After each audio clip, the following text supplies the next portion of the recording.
Coucou les kids, j'espère que vous allez bien. Donc aujourd'hui, je vous propose un tuto particulier. Pourquoi? Parce que je vais juste vous montrer en fait comment réaliser ce motif. Pourquoi? Donc petite introduction, pourquoi la réalisation de ce motif? Parce qu'au lieu de vous faire que des tutos complets de création, je pense qu'il est intéressant de vous montrer des motifs, des mailles, et comme ça, vous pouvez piocher dans ces différents motifs et les réaliser et faire vos propres créations. Alors, comme je vous ai dit, cette maille, elle est très simple à réaliser. C'est une maille coulée jetée. Comme vous pouvez le voir, j'espère que vous voyez bien, elle est assez texturée. On voit une sorte de relief ici, au milieu. Si je regarde de l'autre côté, pareil. Et ça permet vraiment de faire un truc, en fait, un motif, donc comme je viens de vous dire, texturé et qui sort un petit peu de l'ordinaire. Je vous ai déjà fait du coup quelques rangées et maintenant je vais vous montrer comment je le réalise. Et encore une fois, vous allez voir, voire trop facile. Alors comme je vous ai dit, c'est la maille coulée jetée. Par contre, je trouve ça dommage que, comment dire, moi ça fait pas longtemps que je viens de la découvrir, alors que c'est une maille très simple à réaliser, donc je comprends pas pourquoi on la voit peu, même en fait pas. Moi je suis vraiment tombée par hasard dessus, donc j'ai hâte de vous partager ça. Donc j'ai déjà fait quelques rangées. Du coup, vu que je vais faire ma rangée suivante, je vais monter une maille en l'air. Si je déroule un peu de fil, j'allais dire si j'arrive à me dépatouiller avec mon fil, comme d'hab. Alors, je fais une maille en l'air pour aller donc sur le rang suivant. Donc, je retourne mon travail.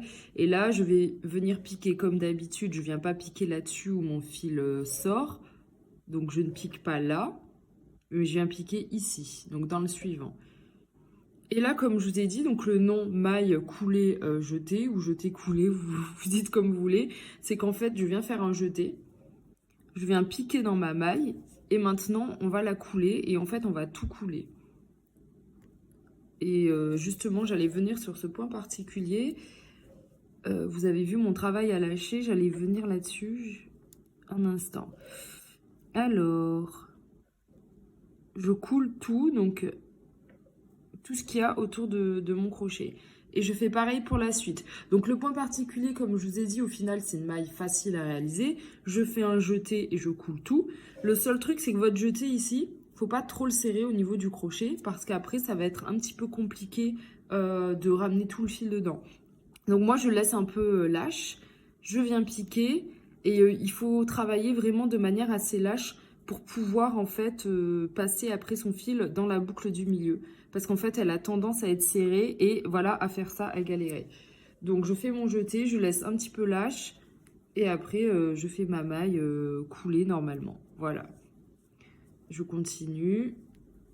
Et en fait, le tuto est terminé. J'adore vous dire ça, que le tuto est terminé. Et là, vous allez vous dire, mais pourquoi je n'ai pas pensé à faire cette maille avant? Je reprends juste la vidéo parce que j'ai coupé, elle commençait à être un petit peu trop longue. À savoir que le premier rang, j'ai fait comme d'habitude. Bon là, pour la démo, j'ai fait une chaînette de 10, j'ai fait une maille en l'air.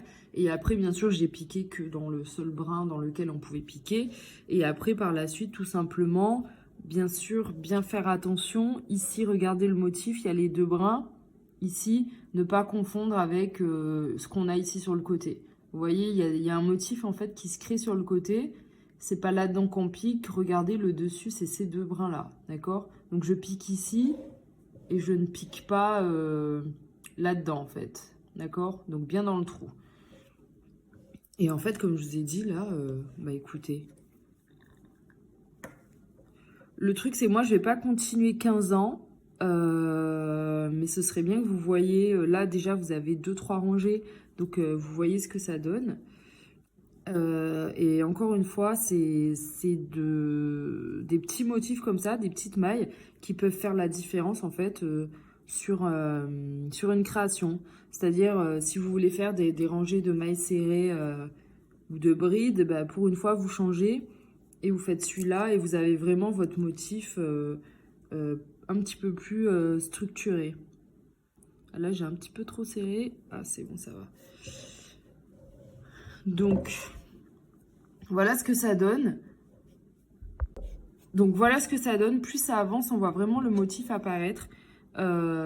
Ici, c'est vraiment pas mal, en fait. C'est cette petite torsade qui apparaît ici. Donc, elle apparaît là et là. De l'autre côté, bah, c'est la même chose. Et franchement, ça fait vraiment très joli et ça fait la différence en fait d'avoir un. Bah, soit sur une création, vous le mettez de manière horizontale ou du coup verticale.